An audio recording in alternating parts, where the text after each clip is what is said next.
हीन कर दी। जो भक्ति नहीं करते वो तो सीधे काल के जाल में हैं। ये जो भक्ति करने की चेष्टा करते हैं तो किसी का तो पति लाठी ठाए पाओगा, तो उसके पति ने कोई और इंजेक्शन ला जाएगा।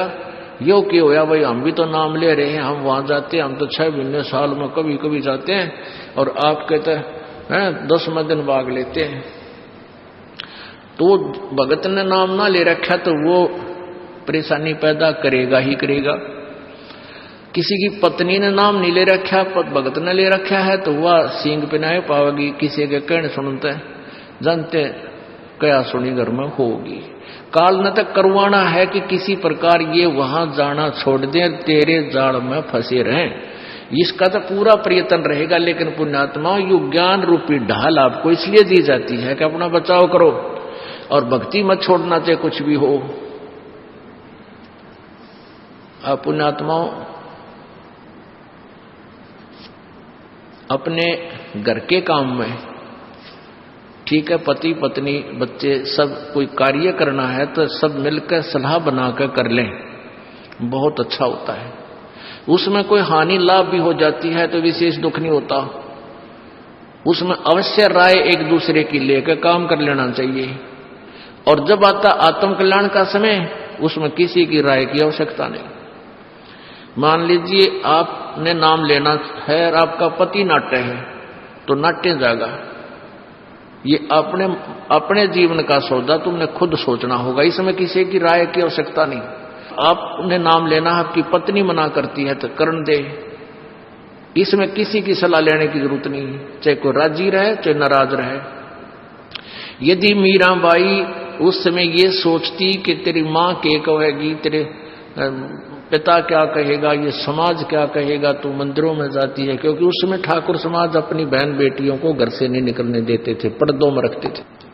लेकिन मीराबाई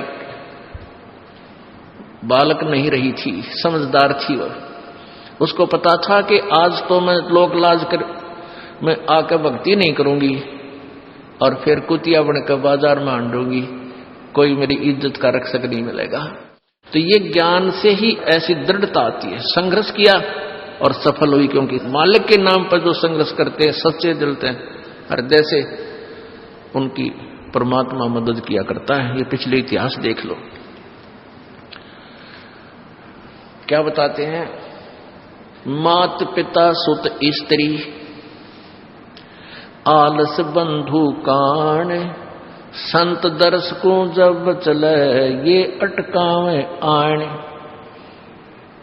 मात पिता सुत पुत्र को कहते हैं। स्त्री जैसे कोई बालक है 15, 16, 10 वर्ष के, वो माता पिता के अधीन होते हैं। और बच्चे का समझ में आ गई और माता पिता मना करते हैं तो उनके अधीन है वो। और बच्चे जवान हो गए, बूढ़ा बुढ़िया अगर समझ में आ गई, फिर वो बालक बाधा करेंगे, वो रोकते टोकते हैं, तीसरा दिन चल पड़ते हो, किराया कितने डावा फलाना है, यानी कुछ ना कुछ बाधा कर सकते हैं। किसी का पति बाधा कर सकता है, किसी की पत्नी बाधा कर सकती है। जब भक्ति की तरफ अग्रसर होता है या सत्संग में आने की तैयारी करता है, या फिर आलस बंधु कान, आलस माने आप ढीले गोडे छोड़ दे, फिर देखांगे इबका नहीं जाता, सर्दी घनी है, गर्मी घनी है, और या बंधु कान लोक लाज, इनके कारण ये है भक्ति में बाधक। अब क्या बताते हैं परमात्मा। मात पिता सुत स्त्री आलस बंधु कान, संत दर्श को जब चले ये अटकावे आण। इनका अटकाया अटके नहीं, और संत दर्श को जाए, कह कबीर सो संत है आवागमन नसावे। इनका अटकाया अटके नहीं, और संत दर्श को जाए यानी सत्संग में अवश्य जावे, कह कबीर सो संत है आवागमन नसाए, उसका कल्याण हो। आज मीराबाई जी का कितनी श्रद्धा और आदर के साथ नाम लिया जाता है। और यदि वो उसी तरह की क्रियाएं करती जो उस समय की बहन बेटियां लोग लाज में फंसका अपना जीवन बर्बाद करगी, आज वो कुतिया बनी अंडे।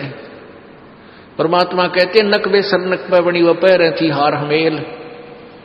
और सुंदरी से वह कुतिया बनी सुन साहिब के खेल।